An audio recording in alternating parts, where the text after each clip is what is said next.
She doesn't belong here. That was my mother-in-law's voice. Clear, sharp, public. I was standing 3 feet away when she said it. The music didn't stop, but the room did. Conversations cut off mid-sentence. Glasses froze halfway to mouths. Every face turned toward us at once, the way people do when they sense blood in the water. Gloria Whitfield didn't whisper. She never did. She believed power worked best when everyone could hear it. "She's not family," Gloria continued, pointing directly at me, "and I will not have her embarrassing us tonight." My name is Aisha Morel, and I never imagined the woman who smiled at my wedding would one day try to erase me in public. What started as a luxury party ended with a single question that froze an entire room and exposed a truth no one saw coming. Stay with me. And before we begin, tell me where you're watching from and hit subscribe if you believe silence should never cost you your power. I looked around, instinctively searching for my husband. He was near the bar, watching, not moving. Gloria took a step closer, her smile thin and rehearsed. "You've had enough access," she said, "enough privilege. Tonight is not for you." A low murmur spread through the crowd. I felt the heat hit my face, but I didn't lower my eyes. "You invited me," I said. "You confirmed it twice." She waved her hand dismissively. "That was before I realized you didn't know how to behave." That was the signal. 2 security guards appeared at my side. "Ma'am," one of them said, already apologetic, "we've been asked to escort you out." Escort me out? I turned back to Gloria. "Is this really what you want to do?" She leaned in just enough for everyone nearby to hear. "I want you gone." Someone gasped. Someone else laughed nervously, like this was entertainment. I looked at my husband again. He finally spoke. "Mom." "Not now," Gloria snapped, without even looking at him. "I'm handling this." Handling me? I felt something shift in my chest. Not panic, not fear. Clarity. "Before I leave," I said, raising my voice, "I have a question." Gloria sighed dramatically. "Of course you do." I turned slightly so the people closest to us could hear. "Who authorized removing me from the property?" Her expression flickered. Just a fraction of a second. Enough. "I did," she said quickly. "This is my event." "Yes," I said calmly, "but it's not your hotel." The room cracked open. The nearest group went silent. Someone dropped a fork. Phones appeared. Not openly, discreetly, but they were there. Gloria laughed too fast. "Don't be ridiculous." I looked at the security guards. "Who contacted you?" They exchanged a glance. "Hotel management," one of them said. "And management reports to—" I asked. He hesitated. "To the ownership representative." That word landed heavy. Ownership. Gloria's smile vanished. "You're embarrassing yourself," she snapped. "Stop talking." I didn't raise my voice. I didn't need to. "Did you confirm authorization with the owner before calling security?" She stared at me. "No," she said, "because I don't have to." A murmur surged through the room now, no longer curiosity, but confusion. My husband finally stepped forward. "Aisha, let's just talk outside." I cut him off. "No." I turned back to Gloria. "You're removing me under the assumption that I don't have standing here." Her jaw tightened. "You don't." I nodded. "Then ask them." "Ask who?" she snapped. "Hotel management," I said. "Ask them who holds controlling interest." Silence. Not theatrical, not dramatic. Dead silence. Gloria didn't turn. She didn't ask, because in that moment she knew something was wrong. One of the guards shifted uncomfortably. "Ma'am," he said quietly to her, "we did receive a note earlier regarding guest access protocols."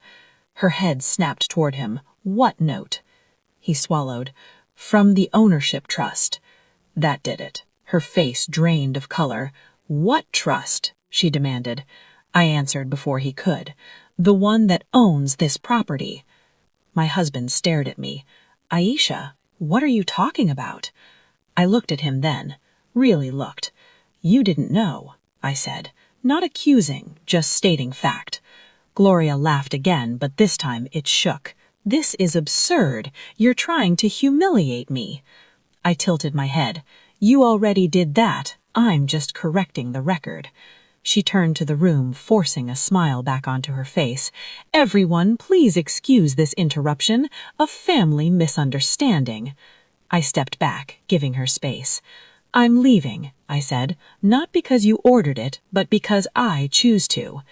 Her eyes burned into mine. If you walk out that door, don't come back. I met her stare. That's not your decision. I walked past her, past the guests who suddenly wouldn't meet my eyes, past my husband who reached for me too late. Outside the ballroom, the doors closed behind me with a final, echoing thud. I stood there for one breath, then another. My hands were steady. I got into my car, closed the door, and sat in silence as the reality of what she'd done and what she didn't yet understand settled in. She tried to remove me in public. She tried to reduce me. She tried to erase me. Fine, but she just declared war in a room full of witnesses, and I never lose wars I didn't start. The night I was thrown out of that ballroom wasn't the first time Gloria Whitfield tried to put me in my place. It was just the first time she did it with witnesses. From the moment I married her son, she treated me like a temporary inconvenience, someone who needed supervision, correction, and eventual replacement. It never came out as insults. Gloria was far too polished for that. She preferred suggestions disguised as concern. Are you sure that's appropriate for a family dinner? Maybe let him handle the finances. He's better with numbers. You're so independent. That can be challenging for men. I swallowed it all. Not because I agreed, but because I believed peace was worth more than pride. When my father died 6 years ago, Gloria showed up at the funeral wearing black and control in equal measure. She hugged me longer than necessary and whispered, "You'll need guidance now." What she didn't know, what no one in that family knew, was that my father had already arranged everything. He didn't leave me jewelry or sentimental heirlooms. He left me infrastructure. Before he passed, he sat across from me in his office, slid a folder across the desk and said, "Visibility is expensive. Ownership doesn't have to be loud." The hotel group came with rules, trusts, firewalls, professional management. My name never appeared on brochures or plaques. That was intentional. My father had watched too many people lose everything because the wrong person learned too much too fast. So I stayed quiet. I worked. I lived modestly. I paid my share. When my husband wanted to handle expenses, I let him. Not because I needed him to, but because it kept things simple. Gloria mistook silence for weakness. She started asking for favors, small ones at first. Could she host a charity brunch? Could she use a ballroom for a private family celebration? Could I help smooth things over with management when her demands weren't met? I said yes more often than I should have. The first warning sign came 2 years ago. I overheard her on the phone, laughing. "Oh, I know the owner," she said. "Trust me, it's handled." I asked her about it later. She smiled and waved it off. "Oh, just social shorthand." I let it go. The second warning sign came when hotel invoices started crossing my desk, adjustments I hadn't approved. Complimentary suites, event credits, entire weekends comped. Still, I didn't confront her. I told myself it wasn't worth the conflict, that she was my husband's mother, that family meant endurance. I was wrong. After the gala, after she tried to erase me in public, I didn't go home. I drove to my sister Nadia's apartment instead. She took one look at my face and didn't ask questions. She poured tea, sat across from me, and waited. When I told her what happened, she didn't gasp. She laughed once, hard, without humor. She finally said it out loud, Nadia said. "Did you know?" I asked. She nodded. I didn't want to believe it, but yes, she's been telling people for years that she owns that hotel, that your husband married into money, that she controls access. My stomach tightened. And you didn't tell me? You kept saying it wasn't worth the drama. That stung because it was true. The final confirmation came the next morning. I met with Martin Reyes, my father's former legal advisor and the trustee overseeing the hotel group. He didn't waste time. She's been abusing access, he said. Unauthorized use, misrepresentation, leveraging the property for social capital. How bad? I asked. He slid a document across the table. Dates, events, names. She's building a reputation on assets she doesn't own, and last night crossed a line. Because she removed me? Because she attempted to exercise authority she doesn't have, publicly, he replied. That creates liability. For you. For me. That was the moment everything shifted. This wasn't about pride anymore. It wasn't about embarrassment or hurt feelings. It was about control. If Gloria succeeded in rewriting the narrative, if people believed she had power here, she could do real damage, financially, legally, personally.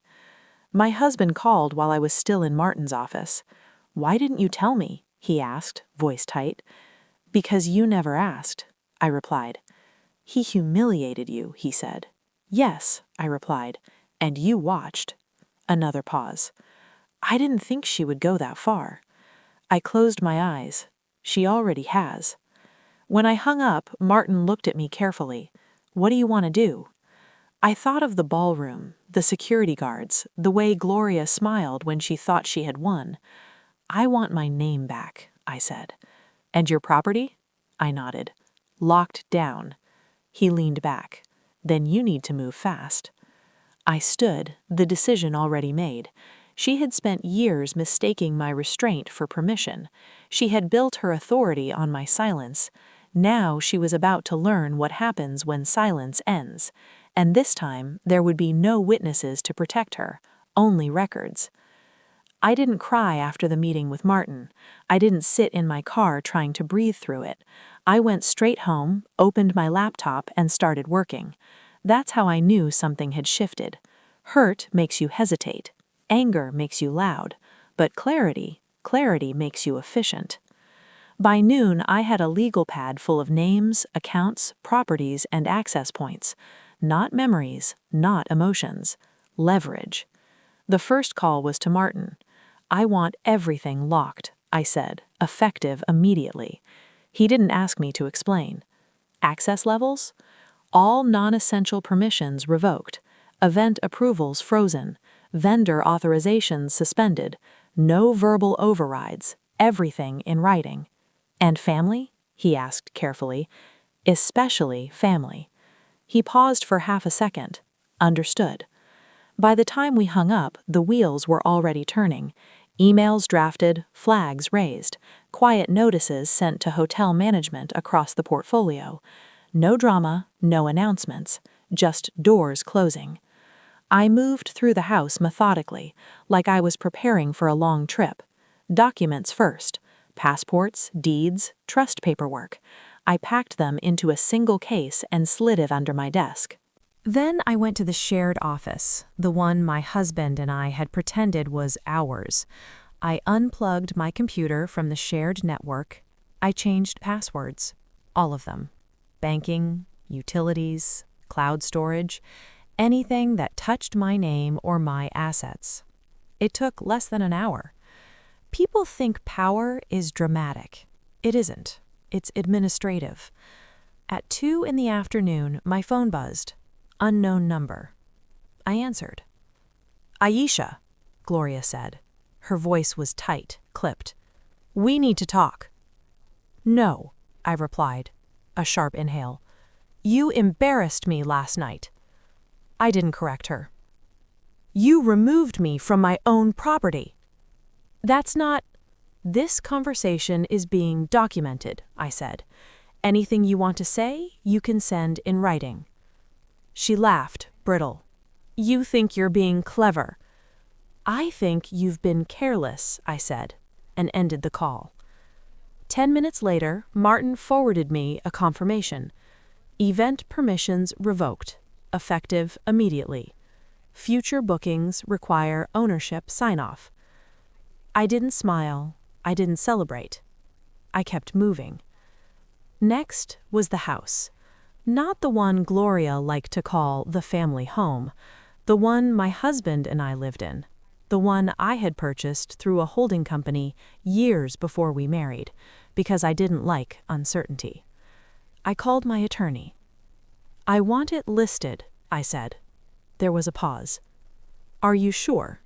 "Yes." "Today?" "Yes." By evening, the paperwork was underway. Quietly. No public listing yet, just preparation. Valuation, staging timeline, contingencies. At 6, my husband finally came home. He looked like someone who'd spent the day being stared at. "Aisha," he said as soon as the door closed. "What's happening?" I didn't stop what I was doing. "I'm restructuring." "You can't just—" "I can," I said, "and I am." He dropped his keys on the counter. "My mother says you're trying to ruin her." I looked up then. "Your mother tried to have me physically removed from property I own. She didn't know." "That's not a defense," I replied. "That's negligence." He ran a hand through his hair. "You should have told me about the hotel." "You should have protected your wife," I said. The silence that followed wasn't explosive.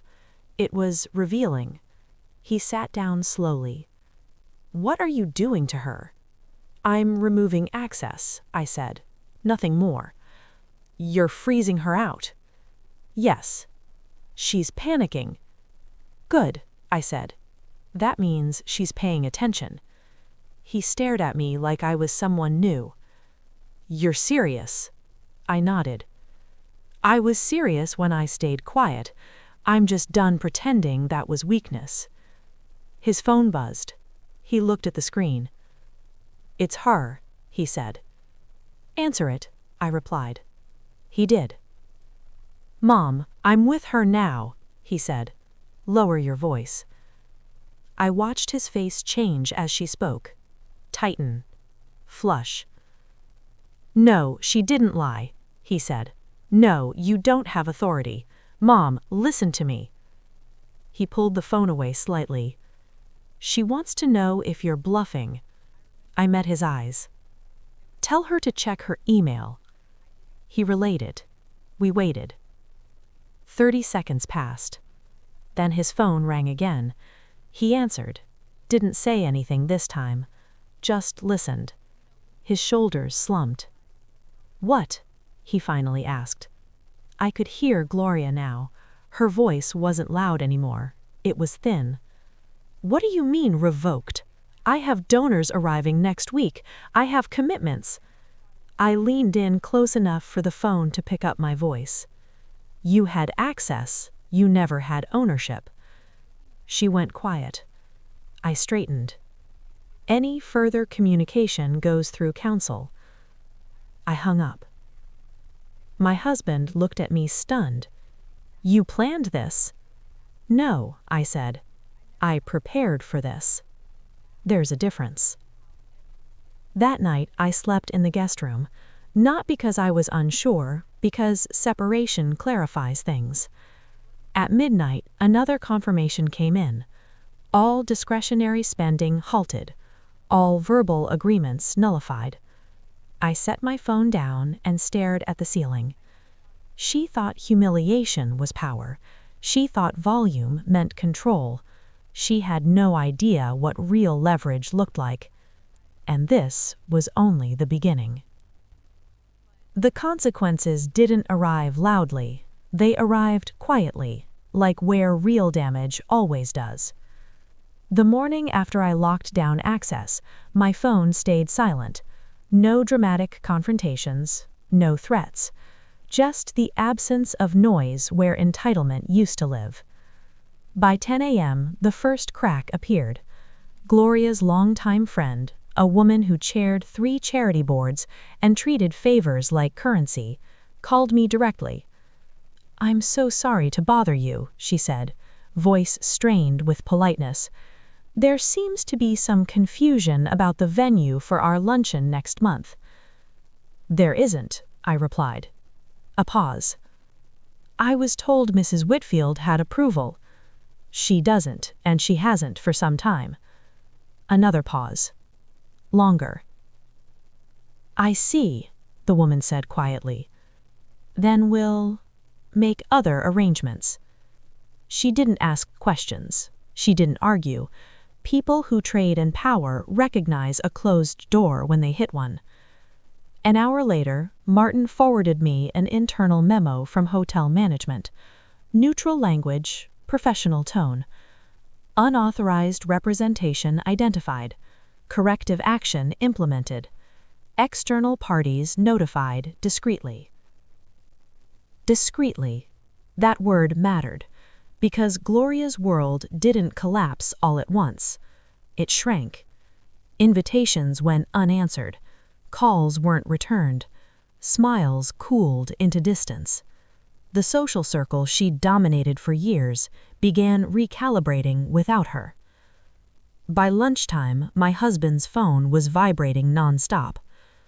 "She's being iced out," he said, watching the screen light up again. "No one's confirming anything." "That's how boundaries work," I replied. He looked at me like he was trying to understand the rules of a game he hadn't realized he was playing. That afternoon, Gloria showed up at the house. She didn't knock. She rang the bell repeatedly, sharp and impatient the way she always did when she expected to be let in. I didn't answer.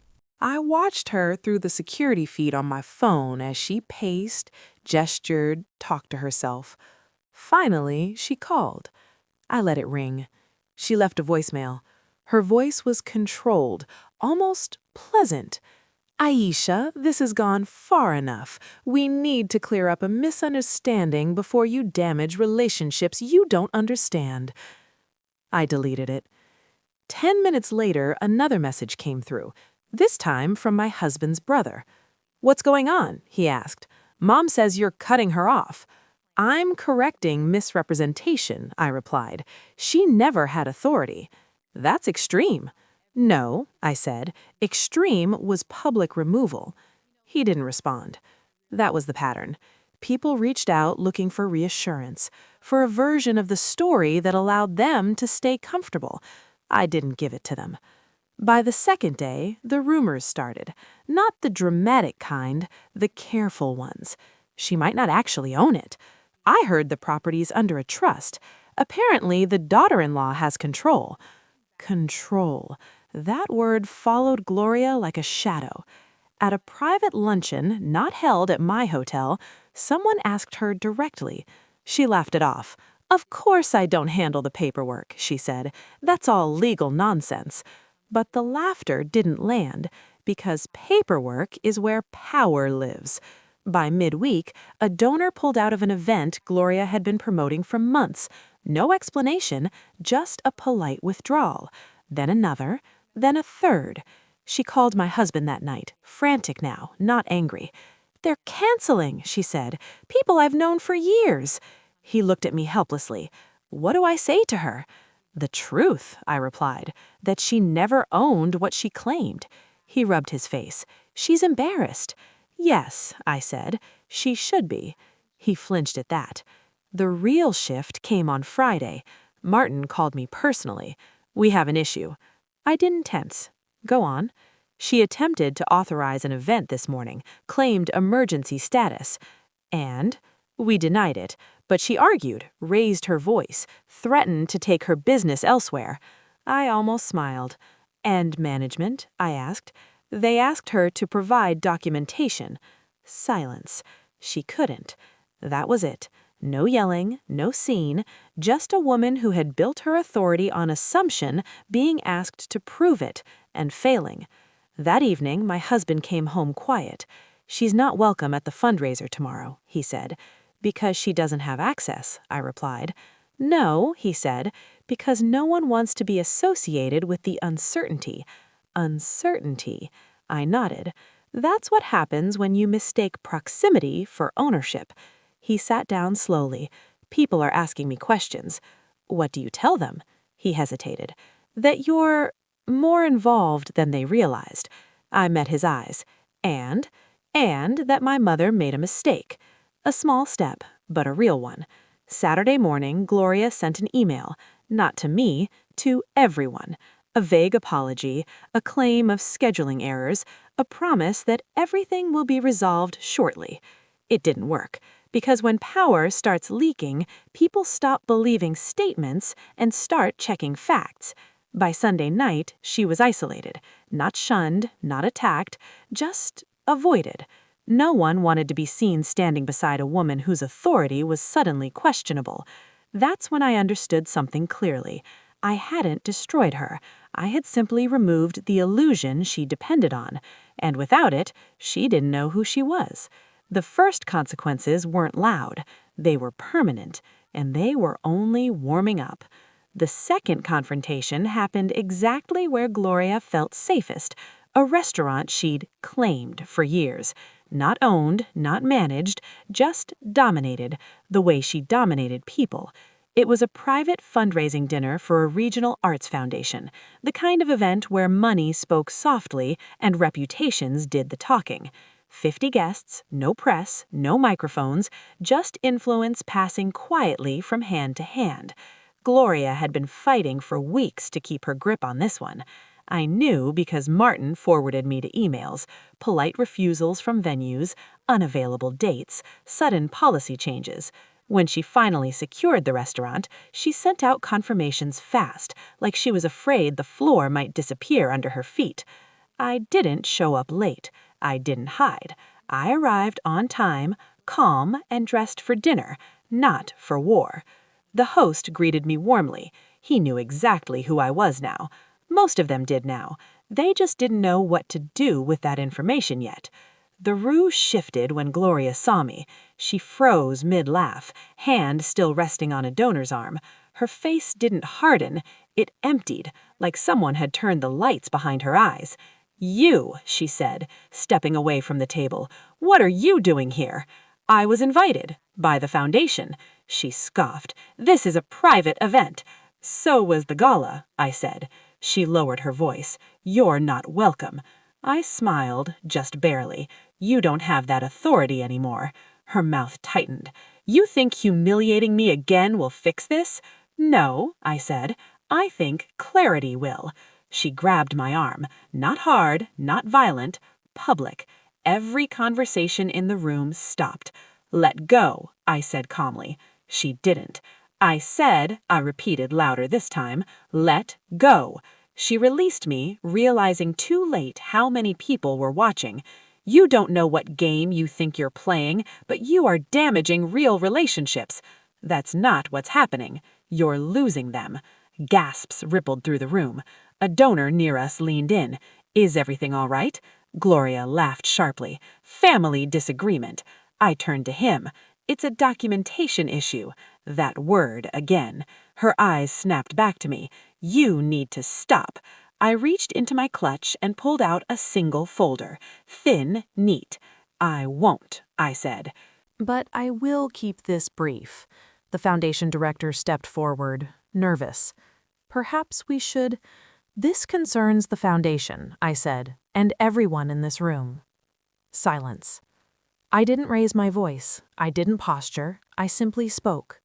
For years, I said, Gloria Whitfield has represented herself as having authority over certain properties and venues. Murmurs spread. She does not, I continued. Any access she had was conditional. That access has been revoked. Gloria stepped closer, trembling now. "You're lying." I opened the folder and held up the first page. "This is a notice of unauthorized representation, filed and acknowledged."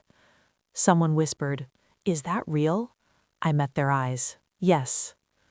Gloria laughed, too loud, too fast. "This is a personal vendetta."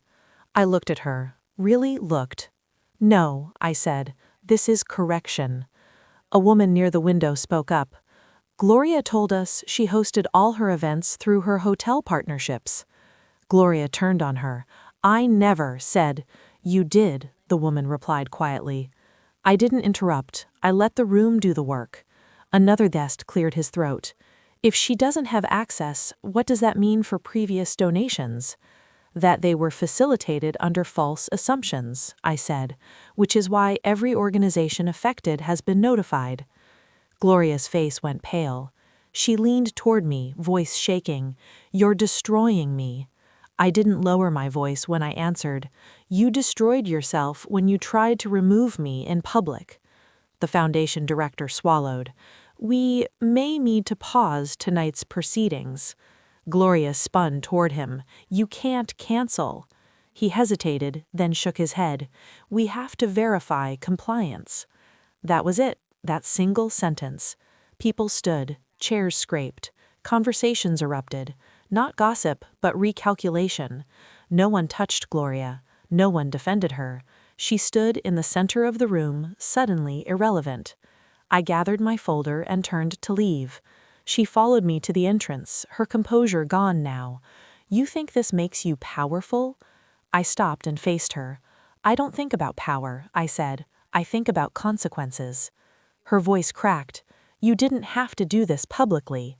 Yes, I said. I did. She stared at me, eyes wet, jaw trembling. I leaned in close enough that only she could hear me. You taught me that humiliation works best when there are witnesses. I stepped back and spoke clearly, loudly, so the room could hear. You wanted me gone once, I said. Now no one knows where you stand. That line moved faster than I did. By the time I reached my car, my phone was buzzing. Messages, questions, silence from people who used to orbit her.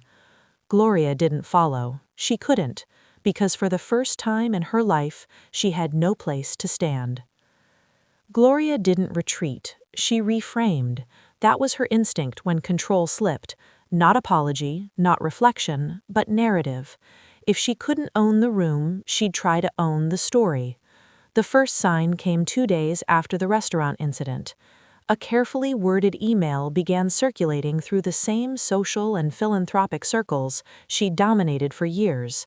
No accusations, no admissions, just concern.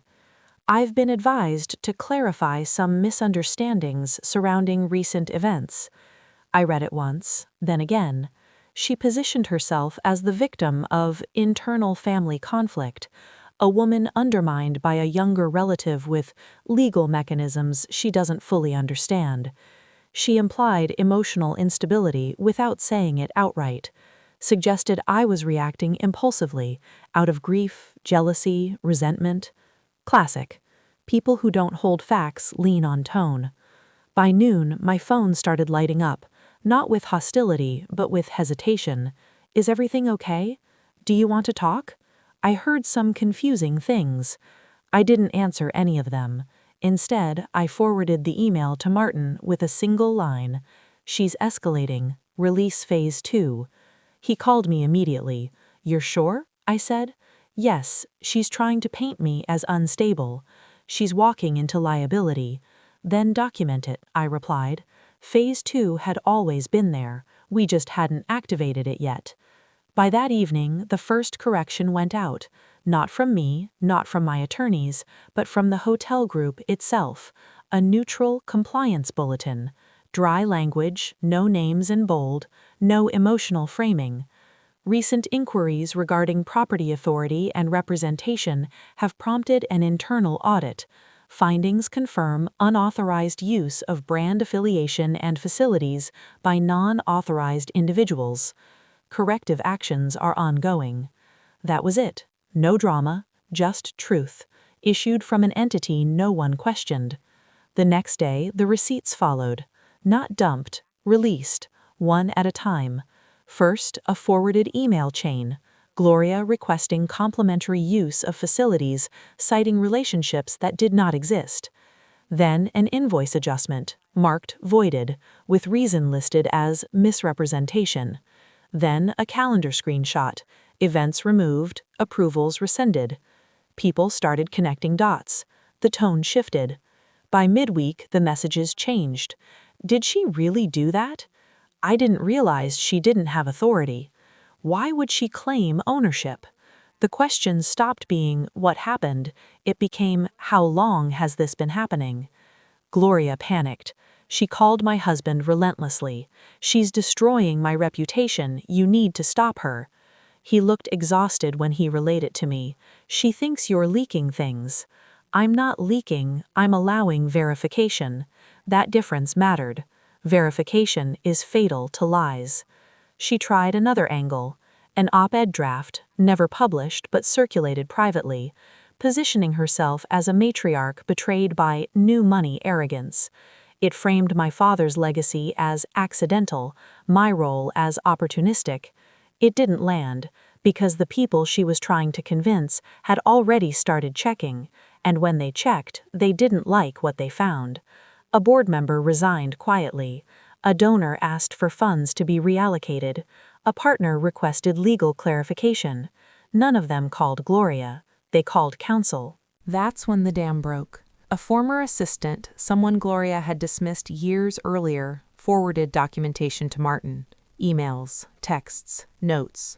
Not out of revenge, out of relief. She always said no one would challenge her, the assistant wrote. I'm glad someone finally did. By Friday, the internal audit expanded, not because I demanded it, because compliance departments don't ignore patterns. Gloria's email tone changed overnight. No more victim language, no more passive concern. She demanded meetings, threatened defamation claims, claimed emotional distress. Martin forwarded everything to me. She's flailing, he said, but she's also incriminating herself. How exposed? I asked. Enough, he replied, and growing. That evening, my husband sat across from me at the kitchen table. I didn't know, he said quietly, about most of this. I know, I replied. She told me she was protecting the family. I met his eyes. She was protecting her image. He nodded slowly.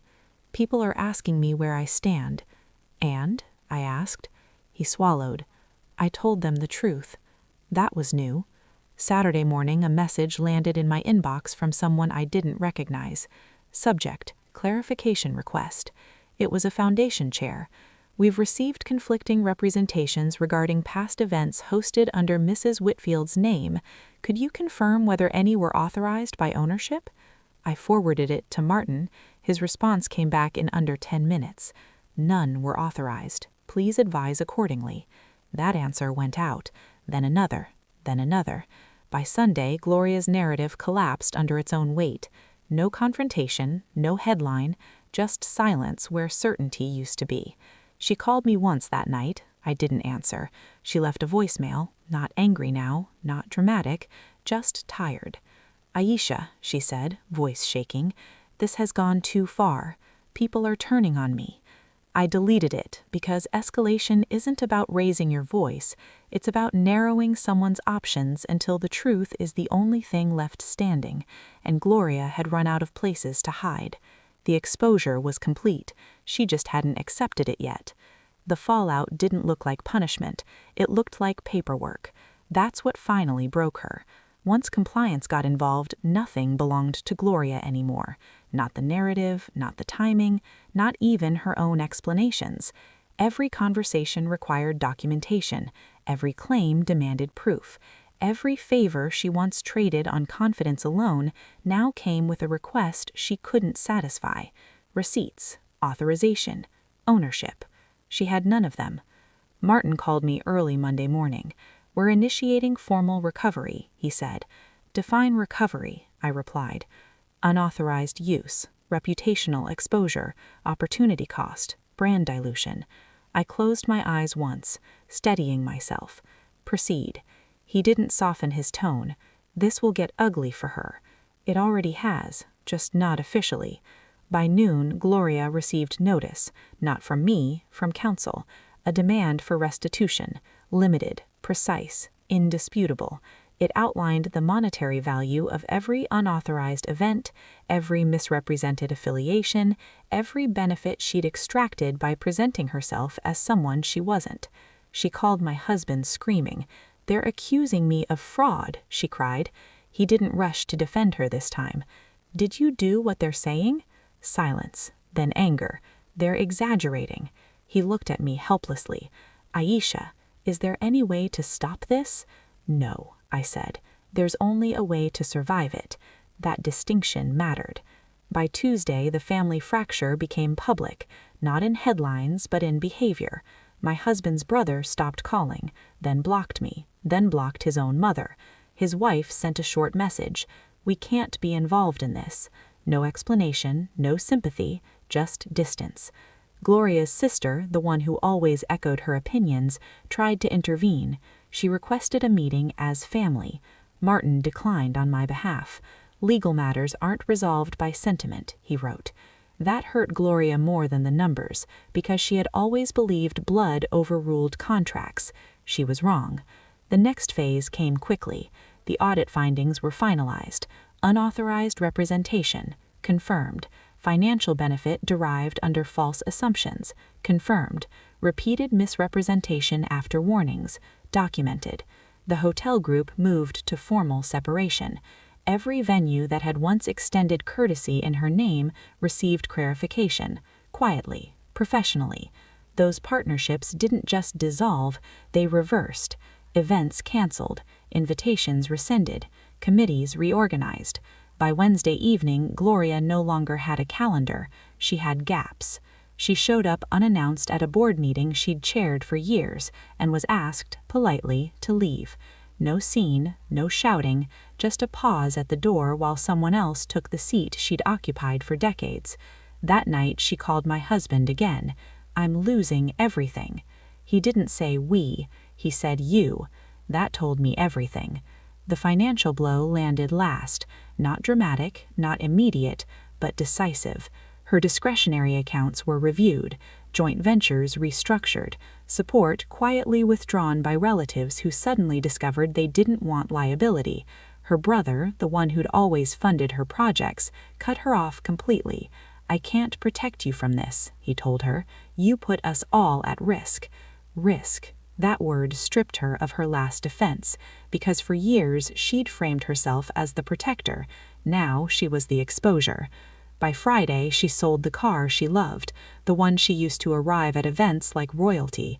By Sunday, she'd moved out of the townhouse she claimed was temporary anyway. Downsizing, she called it. Isolation it was. My husband came home late that night. She asked me to choose.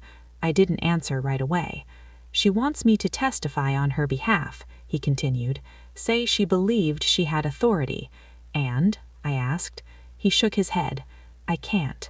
That was the moment our marriage changed, not healed, not saved, but clarified, because for the first time he saw his mother without the myth. She used me, he said quietly. All of us. Yes, I replied. She did. The final legal strike came the following week. Not jail, not headlines, a settlement demand with teeth. Restitution payments structured over time, permanent injunction against representing any affiliation, formal acknowledgement of misrepresentation. Her signature required. She delayed, threatened, claimed emotional harm. The answer didn't change. When she finally signed, no one was in the room with her. No family, no allies, just her attorney. The woman who once controlled rooms full of people now needed permission to speak. By the time the documents were filed, Gloria Whitfield was no longer powerful, not disgraced, just irrelevant. And that was the cruelest outcome of all. Because power-hungry people can survive humiliation, what they can't survive is being unnecessary. She lost the money, she lost the access, she lost the family narrative that once shielded her. But most of all, she lost the audience she'd spent her life performing for. And she lost it without applause, without witnesses, without anyone to blame but herself. The dismantling was complete. All that remained was the reckoning. She asked to see me after everything was signed, not through lawyers, not through my husband, through a message forwarded by Martin, stripped of tone and dignity. She's requesting a private meeting, says it's important. I agreed on one condition: neutral ground, limited time, and no witnesses except the truth. We met in a small conference room attached to Martin's office. No windows, no audience, no leverage for theatrics. When Gloria walked in, I almost didn't recognize her. The posture was still there, years of habit don't disappear, but the certainty was gone. Her clothes were expensive but dated, chosen for rooms she no longer entered. Her eyes darted once, taking inventory, like she was looking for exits that weren't there. She didn't sit right away. "I didn't think you'd agree," she said. "I didn't think you'd ask," I replied. She lowered herself into the chair slowly, as if gravity had changed. "I needed you to hear this from me." "I'm listening," I said. "You have 10 minutes." She flinched. "You don't have to be cold." "I don't have to be anything," I said. "Go on." She folded her hands, then unfolded them. "I never meant to hurt you." I waited. "You humiliated me," she continued. "You could have handled this privately." I tilted my head. "You could have kept your hands off my life." Her mouth tightened. "You know what I mean."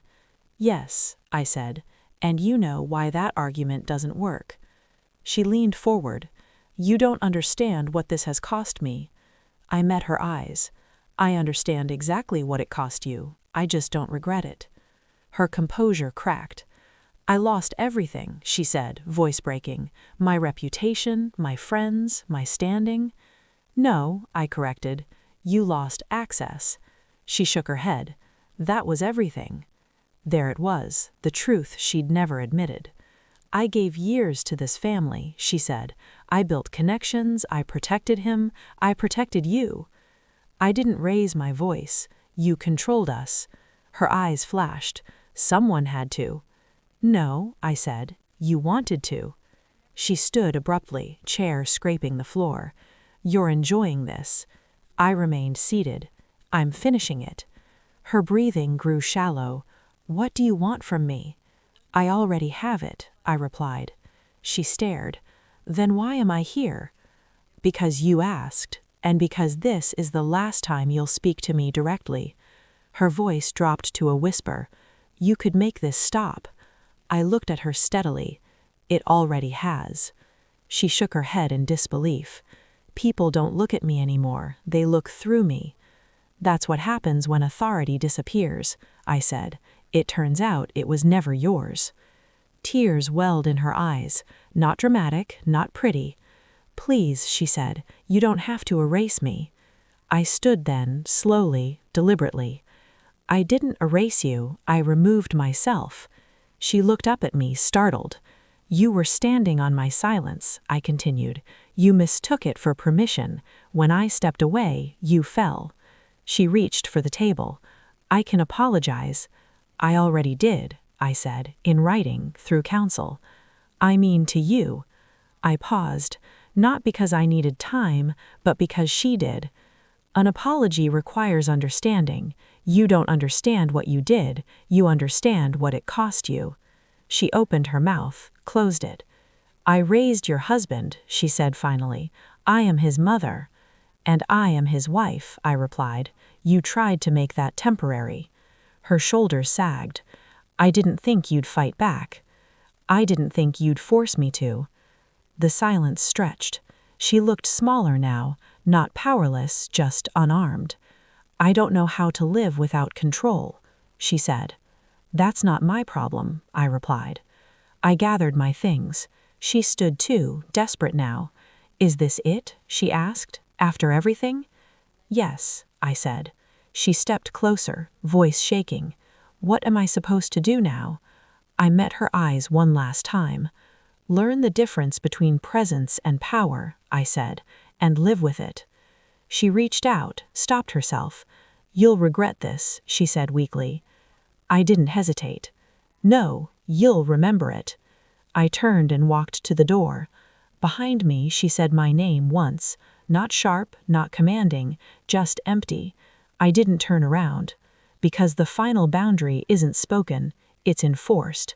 And as the door closed behind me, I felt it, not relief, not triumph, but something cleaner, freedom. She had begged, she had pleaded, she had tried to reclaim ground that no longer existed, and I had given her nothing. That was the end, for her, and the beginning of everything else. 6 months later, no one mentioned her name anymore, not at dinners, not in meetings, not in rooms where decisions were made. That was how I knew it was over. The hotel portfolio expanded quietly that spring. No announcements, no press. Just contracts executed, renovations approved, staff promoted. I spent mornings reviewing reports and afternoons walking properties without being recognized, the way I preferred it. Power is peaceful when it doesn't need witnesses. I moved out of the house before it sold, not because I was running, but because I didn't want to negotiate memories. I chose a place closer to the city, smaller, brighter, mine. The first night there, I slept without locking the bedroom door. That surprised me.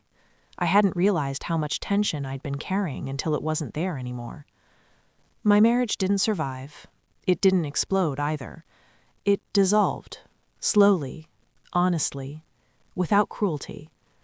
He tried to rebuild something once his mother was gone from the center of everything. Tried to explain how loyalty had blurred into habit, how silence had felt safer than confrontation. I listened. Then I told him the truth. I needed a partner, I said, not a witness. We separated with dignity. No lawyers fighting over scraps, no bitterness. Just the acknowledgement that clarity had arrived too late to save what avoidance had already eroded. I wished him well, and meant it. The strangest part was the quiet. No crisis calls, no tension-filled holidays, no calculating where to stand in rooms or how much of myself to shrink. Just space. I filled it carefully. I started mentoring women who had inherited things they'd been taught not to touch: businesses, property, authority. Not with speeches, with documents, with structure, with reminders that discretion is not submission. My days became lighter, my voice steadier, my laughter returned without effort. As for Gloria, I heard about her only once. A mutual acquaintance mentioned seeing her at a small cafe across town. No entourage, no audience, just a woman staring into a cup she hadn't ordered for anyone else. "She looks different," the acquaintance said. I nodded. I didn't ask questions, because she no longer occupied space in my decisions. That was the real victory. Not that she lost everything, but that she lost relevance in my life. I no longer measured rooms by who might challenge me. I no longer softened my presence to keep peace that was never mutual. I no longer mistook endurance for virtue. I had learned something essential, something my father tried to teach me years ago and that I finally understood. Control doesn't come from dominating others. It comes from refusing to be managed. The woman who was thrown out of a ballroom no longer existed, not because she was humiliated, but because she woke up. I walk through hotels now without being noticed, and I like it that way. I listen more than I speak. I choose silence when it serves me, not when it protects someone else's comfort. And when I do speak, I don't explain myself. I don't threaten. I don't warn. I act. Betrayal didn't harden me. It clarified me. It stripped away every version of myself that believed patience would eventually be rewarded by people who thrived on entitlement. Freedom didn't come when she begged. It came when I stopped needing her to understand anything at all. That's the part no one talks about. Closure isn't loud. It doesn't announce itself. It arrives quietly, one ordinary day, when you realize you are no longer reacting, only choosing. And once you reach that place, no one can ever remove you from your own life again. Thank you for staying with me until the end of this story. If any part of it resonated with you, the betrayal, the boundaries, or the quiet reclaiming of power, I'd love to hear your thoughts in the comments. Your experiences matter more than you know.